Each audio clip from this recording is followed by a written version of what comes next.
Good afternoon, everyone in the internet, in both YouTube and the Facebook groups. I hope you're all very well, and welcome to this week's live streaming episode with none other than myself, Aidan, sales manager at Moteefe, and Thomas, a veteran at Facebook ads. Hi, Thomas. How are you? Aidan, how's it going? I'm fine, thank you. I hope everyone's doing well out there in internet land. It certainly is Q4 November the 5th. Remember the 5th of November. Gunpowder, treason and plot. I completely see of no reason why the gunpowder treason should ever be forgot. Is our copyright claim for the week. There we go. DMCA takedown. Yep. So this week's episode is all about the top treason. 3 things you need to do right now to maximize your print-on-demand sales. Before we kick off, if you didn't see my post earlier, we are 50 days away from the big Christmas day. Just 50 days to Christmas. It's come around quick. 50 days to Christmas already. Wow. Yes. Wowzers. What are you going to buy for me for Christmas? What's the gift you're going to purchase? I think you've always wanted a dog. I thought you were going to say a custom text cushion, but okay. Custom text cushion for your dog. Right, so let's kick it off. Thomas, what is the first thing I need to do right now, and everyone watching and in the comments need to do right now to maximize their print-on-demand sales? The first thing that you need to do right now to maximize your print-on-demand sales, now, the first thing? Yes. The first thing you need to do before you do anything else is sign up for the free advertising course, that Facebook ads course that I put out last week, that Moteefe put out last week. Link in the comments. Aidan will sort that out if it's not already in the description. That's the thing before the thing. If you don't do that thing, do that thing first. But the other first thing, after you've done the first thing you need to do is really concentrate on retargeting. This is the time where people are buying. There's a buying frenzy in the air. We're seeing sales ramping up across the board, all markets, all regions, all products, all niches, everywhere. Sales are there. So what you don't want to do is you don't want to miss out on the people that you've already engaged with, that have already clicked. So you want to retarget your clickers. You want to retarget the people that have engaged with you, with your page, with your Facebook page, and you want to break that engagement down. If you're running ads for a product, you want to retarget with that product to everybody that has engaged with your page in the last 365 days and then you want to do a separate ad set for the last day, then the last 3 days, and then maybe the last 7 days, and exclude the other 2. So on the 3 day you exclude the 1, on the 7 day you exclude the 3, which also includes the 1. Of course. On the first day of the first day of Christmas, my retargeting ad gave to me no discount whatsoever. On the third day of Christmas, my retargeting ad set gave to me a 5 or 10% discount. And then on the 7th day of Christmas, it gave to me free shipping or 20% off, whichever you would prefer. Play with these numbers, but that's the kind of thing that you want to do. You also want to do this for everybody that has clicked and not bought. So when you're running these adverts, you need to make a custom audience first. Just mute my phone. I'm so popular at this time of night. A custom audience first to exclude of everyone that's purchased from that URL, and then exclude that from the retargeting ad set. You don't want to be retargeting people that have already bought. You can use that audience to market new products to previous buyers, but you want to exclude them from the retargeting. So retarget. That's what you got to get good at. That's the first thing. And that really is a huge key. So you can run, especially with Moteefe white label stores, where you can get you can engage in email marketing. You get your buyers. Aidan froze there for a minute, sending shivers down my spine. I hope he's back now. Okay.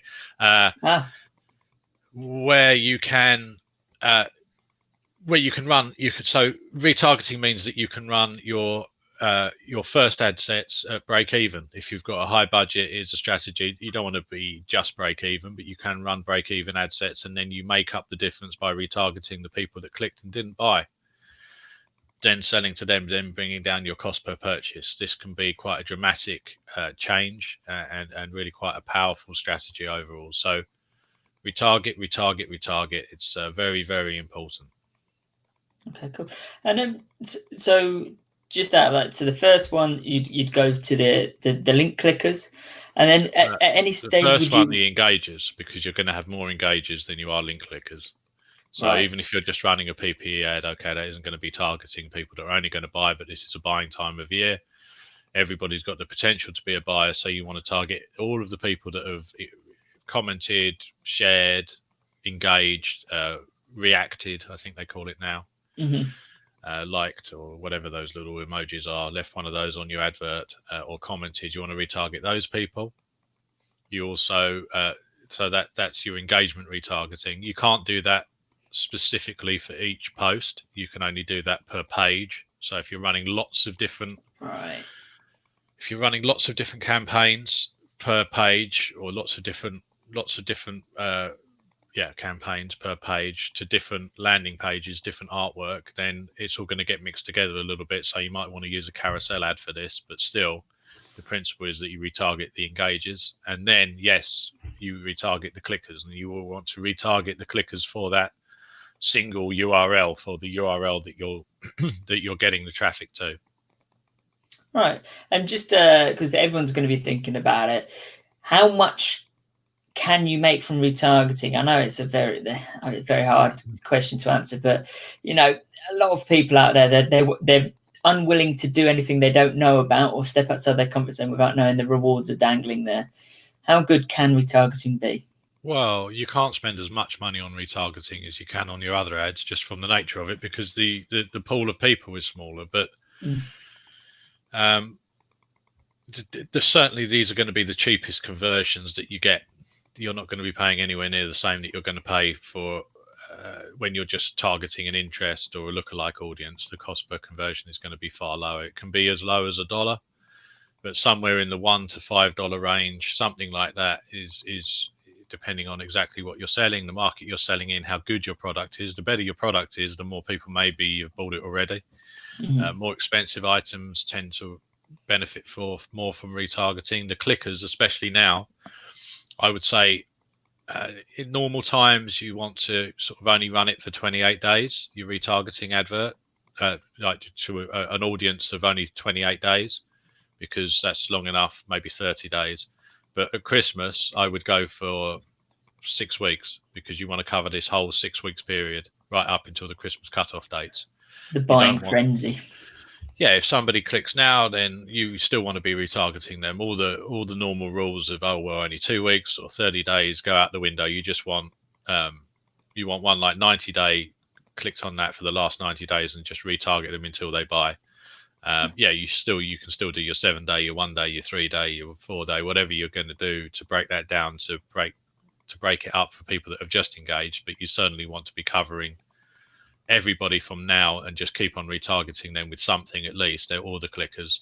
And what you can do as well is anyone that's clicked at all, retarget them with all of your new stuff. If you're launching new campaigns, just really hammer all of these audiences right now, because if they're ever going to buy from you, they're going to buy from you now, and if they're going to buy again, they'll buy again now. So super important to get those people. You've already got brand awareness, they already know you, maybe they've already made a purchase from you in the past. So these are your buyers. This is your audience. This is what you need to target. Nice. Hello, Hicham. Hello, Laurent. Correct me if I've pronounced that wrong, Laurent. Right, I suppose on retargeting, that leads us to the second thing we need to do right now to maximize sales. The second thing? Yes, the second thing. More things. Well, I think that the second thing that you want to do right now, as you well know, Aidan, would be you need to attempt to extend what you're doing into other niches and take concepts, scaling out. So you've got a you're in the sushi niche. You want to get into the noodle niche. You want to take those concepts ramen across. Niche, very popular right now. Ramen niche, yes. That's the noodle of choice. We just call them noodles, us cool kids. But ramen, if you want to pretend you're a hipster. It's okay. I don't pretend. Exactly. You want to scale out into these niches. If you're in the hamster niche, you want to get into the gerbil niche pretty fast. If you're in the duck niche, you want to get in the chicken niche. You see where I'm going with this. You're in the bass fishing niche. The carp fishing niche is around the corner. You want to scale your concepts into as many of these niches as you can.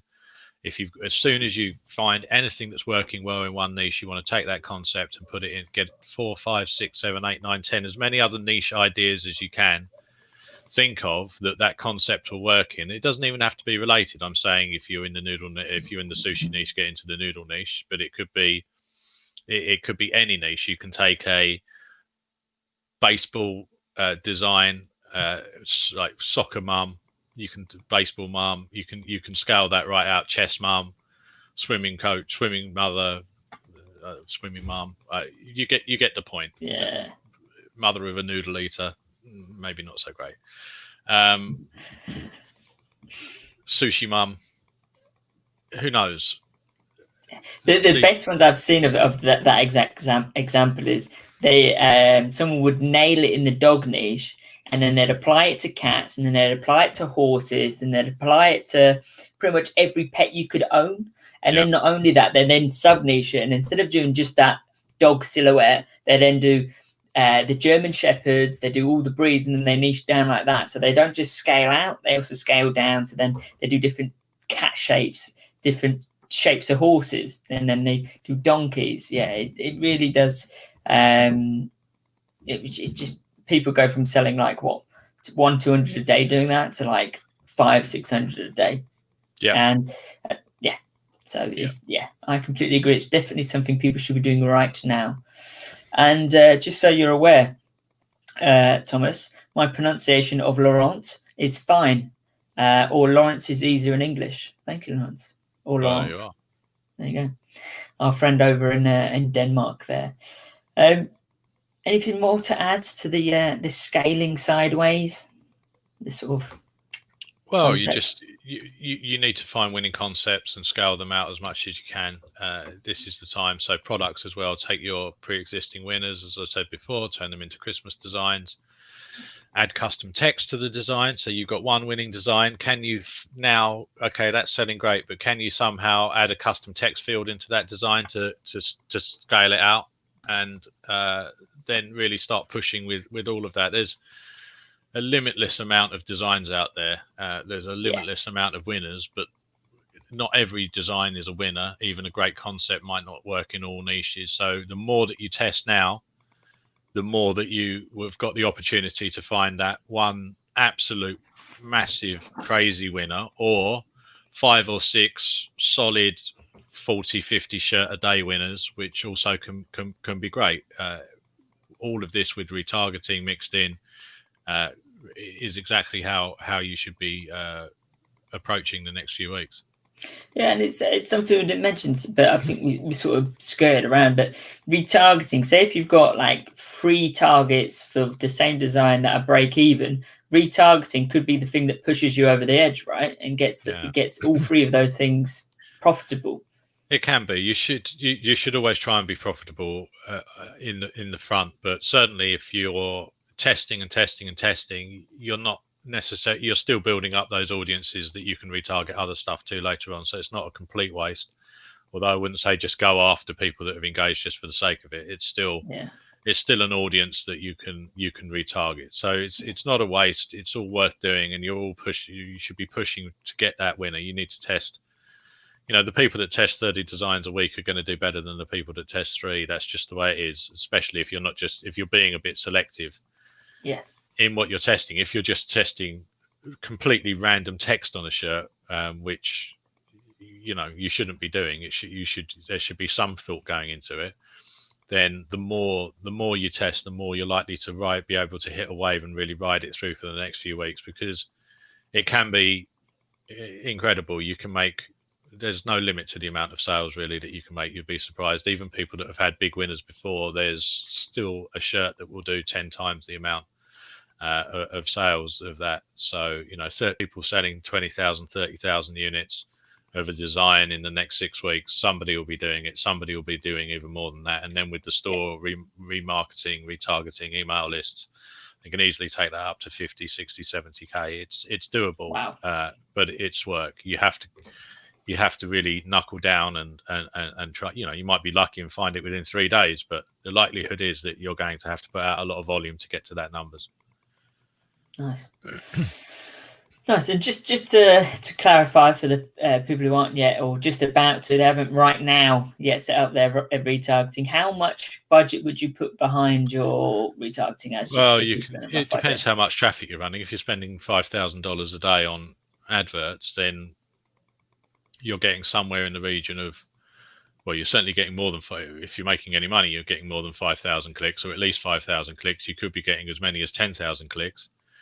You could even be getting as many as 20,000 clicks a day, depending on the market. So then you've got every day you've got an audience of 20,000 people extra to remarket to. So there you can put 5, 10, 15, 20, who knows what budget you can push that to. But under normal circumstances where you're spending $100 to $500 a day, or even down to 50, you just work out how big that group is going to be. So $50 a day, you could have 100 clicks a day or 50 clicks a day, something in that region. You would have liked to have got some sales there, so maybe 45 people didn't buy. So you're talking, you can start at like $1 there, and then maybe when you start to spend $300, $400, $500 a day, then you'd move up to maybe $3 or $4 or $5. You can always split your retargeting out by placement, targeting Instagram and Facebook separately. It's a bit hit and miss retargeting, so I would just keep going until it starts working. Of course, you need something that people want to buy in the first place, so that does help. What you're really doing is you're getting people that would have bought, but something happened to interrupt them from buying, or they didn't have the money to begin with. Right. You're not going to convince somebody, well, maybe a few, but if somebody was completely against the idea, you're not going to change their mind with a retargeting advert. You're just going to remind people that were intent on buying, had buying intent in the first place, and just putting that product back in front of them. At a time, maybe it's more convenient for them to buy, or they've got their credit card, or maybe a few people just give up and they're like, fine, I just don't want to see the ad anymore, and then buy it from you, and then find that you haven't excluded the people that have purchased, and then they just see it forever anyway. Yeah, it's basically another nudge down the funnel, right? So it makes your add to carts or initiate checkouts purchases, and it just moves. It's an additional nudge, isn't it? I mean, I am shocked and horrified, and I'll say this on camera, of the amount of sellers that I speak to, and when I ask them, have you set up retargeting yet? They say no, or no, what's that? It's a big, it's a big missed opportunity for a lot of people. So it's definitely something to look into. Definitely something you need to get up right now. And I mean, some of the cost per acquisitions are lovely, right? They're beautiful because it's just going to those people who've already engaged in it. It's easy peasy. Yep. That's exactly it. You really need to get your retargeting game down. It's an important part, as I say, it is hit and miss. So if you set up retargeting and it doesn't work straight away, then that doesn't mean that it doesn't work as a strategy. You just have to keep on going until you get it right. Cool. Are we ready for number 3, Thomas? Oh, I think so, Aidan. Yes. Let's see. So the third thing that you should be doing right now is once you've got some sales, you're starting to get comfortable and making some money, and you've got a design or a lot of designs to test, you need to start translating these into other languages, because it's a huge opportunity to scale out into other languages. Other people aren't trying this. People get lazy, and they're just people are just not. I'm sure that the majority of POD designs never make it past the English language, even the successful ones. So if you're going to run that in Danish, Swedish, Norwegian, German, Spanish, Italian, you're the one that's doing that. Not other people are not doing it. You've got an advantage straight away there. There's a huge amount of concepts. There must be, at this point, I don't know, millions and millions of design ideas, concepts that have been tried. They can all be translated. It's an unending supply of ideas, and it really does push you ahead of everybody else. There's no limit to the amount of European languages that I would try, even less popular markets, people that, Polish, who's trying stuff there. It's a large country. Yeah, you might have to drop your sales price down a little bit because maybe Poland isn't as rich a country as some of the other countries in Europe. But what's the cost per acquisition going to be, and what's your competition going to be like? Who's running the man, the myth, the legend in Polish? Who's tried it? Who's doing it? Why not? It's and even if they have tried it before, I wonder how many are running today to be bought for this Christmas. You work with a translator. Maybe you can. Okay, the man, the myth, the legend sounds good in English. Maybe there's a better version in Polish that someone can work out. And these are the things that you should be really concentrating on. And once you have got to a certain level, if you're selling actively on Moteefe and you've got a few sales under your belt, then if you contact Aidan, he'll be able to help you with some free translations as well. So yeah, I'll definitely get them all sorted for you, especially if it's a worth scaling design. And again, similar to the retargeting, but some of the biggest sellers that I've worked with or I've helped out, I'll look through and I'll say, right, yeah, you're doing really, really well. You're conquering the United States. You're conquering the UK. Why don't you translate this into German? Oh, Aidan, I'm doing so well. I just haven't had time. It's such a missed opportunity, especially when there's countries, for example, France, Germany, Italy. They all have a massive potential for sales. People are absolutely cleaning up where these bigger guys just couldn't be bothered. It's alarming how much money is missed by not translating into other languages. And if you look through the Moteefe Facebook group, you'll see that we've put together a translations guide. So in terms of all the ad copy, order here, but in Swedish, or order here in French or Italian, it's all there. And if you're not sure where that is, message me and I'll be sure to send that one over to you. But we have put together all the tools for you to be successful in other countries as well. And not only that, in these other countries, say if you set it in the US dollar, but the buyers in Europe, it'll automatically change to euros, right? So you don't have to worry about that. You don't have to reset anything. It's there. You just need to get the translated text and get the design redone. Simple as that. Moteefe has buyer support agents if the buyers have any concerns that speak all of these languages. So that's all handled for you as well. So it's a complete service. We've got it all. Just get on it. So don't worry that your German buyer has a request that we're going to reply in English. No. We'll reply in German. We reply in the languages that they bought it in, right? It's as simple as that. Well, most of them. Not every language. You can't guarantee 100%. Not every language. But all the majority of big buying countries, we've got languages. Yes, definitely, for sure. We haven't got any comments yet, so I want to open that door. If anyone does want to ask anything, I've got my eye on it. We've got to get back to the Moteefe dashboard and launch some campaigns. So I think that on this bombshell, we should let everybody get back to what they should be doing, which is scaling up for Q4. It's a big weekend this weekend. We're coming up to it now. This is where. This is what it's all about. So it's always a great time to start in POD. People tell you, oh, it's seasonal. You can always make huge sales, but now you can sell stuff that maybe wouldn't have done so well in the rest of the year, and anything good that will sell well will sell better. So it's a great time to really start scaling up, retarget, expand your stuff out into new niches, new ideas, new concepts, and get those translations in. And we will be back at the same time next week, Aidan, won't we? We will indeed. But yeah, we didn't call this live stream top 3 things to do right now for nothing. Yes, we'll see you same time next week. Other than that, have a lovely weekend. Yep. Thank you. Ciao, guys. Bye-bye. Bye.